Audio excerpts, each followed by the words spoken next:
You never know where life's travels are going to take you along that long and winding road. Just last week, my son and I made a very quick trip up from Atlanta to St. Louis and back. We left on New Year's Eve and returned on New Year's Day. It was about a 1,200-mile road trip. And yeah, it was kind of exhausting. But late in the afternoon on New Year's Eve, as we were driving along, we were on Route 57, Interstate 57, through Illinois. And we were very close to Carbondale. And as I've mentioned in some of my earlier episodes, I spent some time at the Southern Illinois University in Carbondale. So I was boring my son by reliving some of my college stories.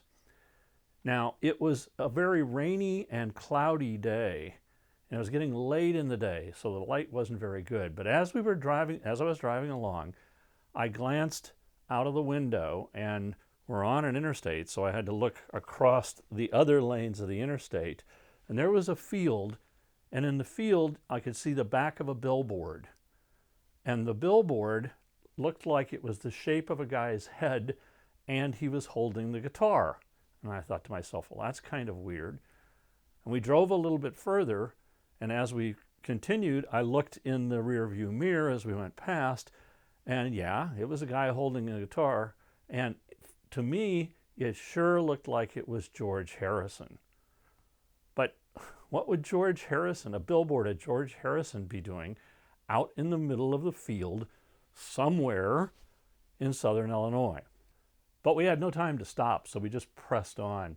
But I made a mental note to myself to remember where this was, so on our return trip, because we'd come back the exact same way, return trip, we could actually stop by the side of the road and maybe see it better and maybe take a picture if in fact it was George Harrison. So like I said, the question is, what is George Harrison doing on a billboard in the middle of the field in Southern Illinois?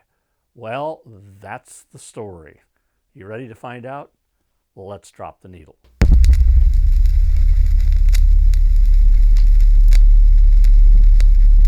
In 1963, the Beatles were already quite a sensation in the UK. Their first album, Please Please Me, sold very well. And their first single, She Loves You, went to the top of the charts. And in the year of 1963, they played over 200 concerts in the UK. To say these boys were working hard is an understatement. And these four young lads from Liverpool were now making scads of money. So, the fall of '63, they decide they need a vacation. John and his wife Cynthia went to Paris. Paul and Ringo decided to go to Greece. Now, Ringo was originally going to go on vacation with George, but he decided now he was going to go to Greece. So where did George go on that vacation? Well, he grabbed his brother Pete, and they decided they would go to America. And in doing so, George Harrison became the first Beatle to ever come to America. So why did George want to go to America? Well, he decided he would go visit his elder sister Louise, who was married and living in Southern Illinois. She was married to a guy called Gordon Caldwell, who was a Scottish mining engineer. And at that time, Southern Illinois was a big coal mining area. So Louise and her husband decided to settle in a little town in Southern Illinois called Benton. So George decides to fly over the pond, and he and his brother land in St. Louis. Now Louise comes and picks them up because St. Louis is about 112 miles or so from Benton. Now Benton, Illinois was a small town, and in 1963 there really wasn't a whole lot to do there. But I can tell you that George, with his mop-top haircut and his English accent, sure caused a bit of a stir among the locals. Now, Louise really wanted to promote the Beatles, so she took a bunch of their UK records and decided she'd go around to the local radio stations in the area and get them to play, hopefully, to play those Beatle records on the air. And George accompanied her on some of those trips.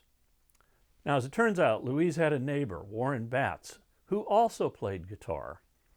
So she introduced George to him, and George would go over to Warren's house and they would play those guitars and jam on riffs of Chet Atkins and Carl Perkins for hours on end.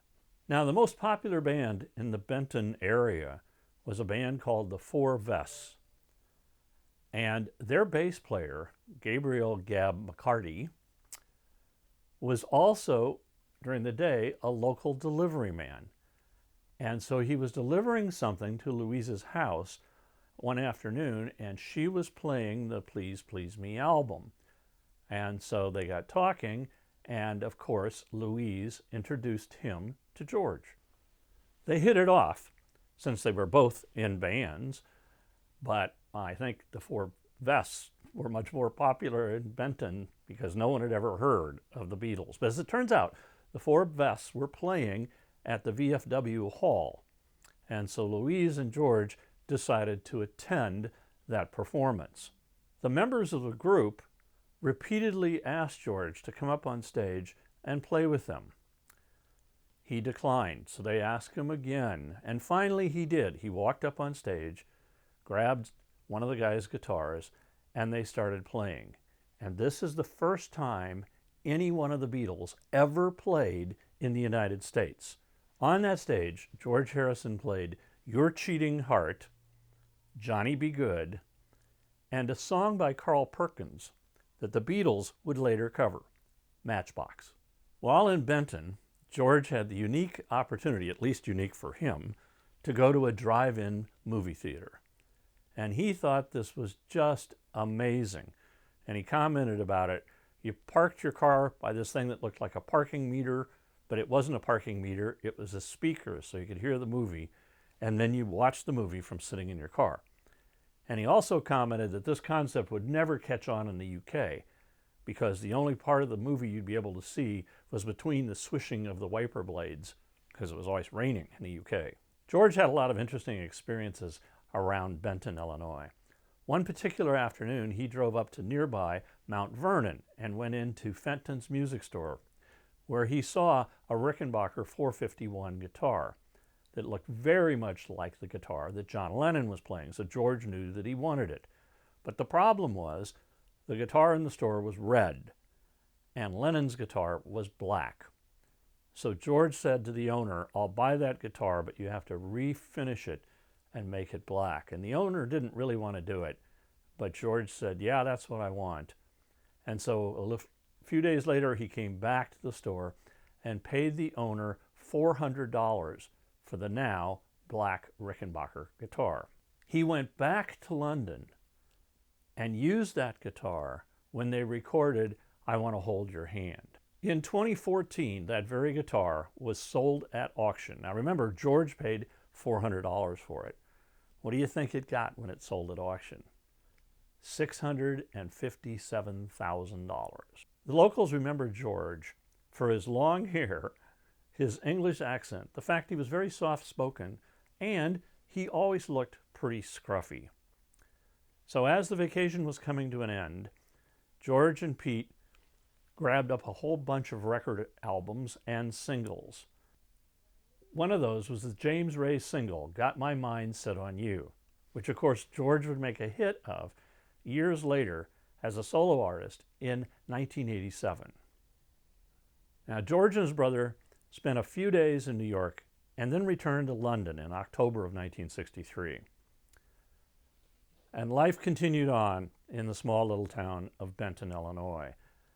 The residents of Benton had no idea that just about 4 months later, in February of '64, on a Sunday evening when they decided to watch on television their favorite variety show, the Ed Sullivan Show, they had no idea that that scruffy, long-haired English kid would be appearing on the Ed Sullivan Show along with his band, the Beatles.